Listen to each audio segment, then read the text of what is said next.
Rungtynių pradžioje atrodė, kad nusiteikė gintis, bet kai įmušėt įvartį, pagalvojot, kad galima ir daugiau?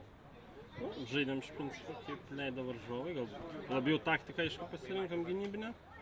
Vis tiek žaidėm prieš praeitų metų čempionus.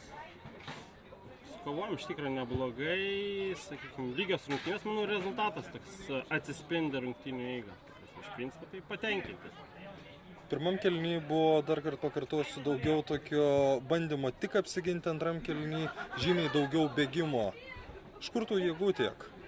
Žaidėm, sakykime, kitose lygose šiek tiek pasitreniruojant kažkaip. Buvo jaunimai iš tikrųjų susirinkę, tokių jaunų žaidėjų. Tai, manau, gerai pasiruošę, šiaip fiziškai, nežinau, geras oras, gera nuotaika, taip sakykime, nutarėm pakovoti taip kaip reikalas, tai tiesiog sukovojom iš tikrųjų.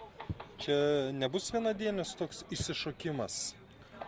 Nu, nemanyčiau, aišku, daug kas galbūt priklausys tiek vasarą, kaip žmonės rinksis, jeigu turėsim tą sudėtį, kurią, sakykime, daugiau mažiau tokią, kokią turėjom šiandien, tai tikrai neturėtų būti vienadienis įsišokimas. Iš tikrųjų, dar porą iš tikrųjų net nebuvo žaidėjų tokių pakankamai svarbių mūsų komandai. Taip, kad aš manau, dar yra netgi galimybė, kad iš tikrųjų net ir pagerinsim žaidimą, sakykime.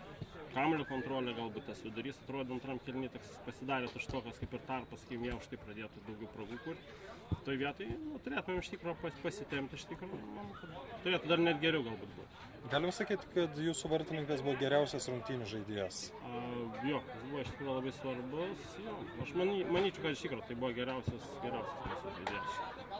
Matėme kelis labai pavojingus smūgius. Tikrai, iš tikrųjų, sužaidė labai gerai. Šiaip visa komanda iš tikrųjų labai sužaidė. Taip, kovojom, kaip galėjom, taip kovojom ir manau rezultatas atsispindi iš tikrųjų. Ačiū.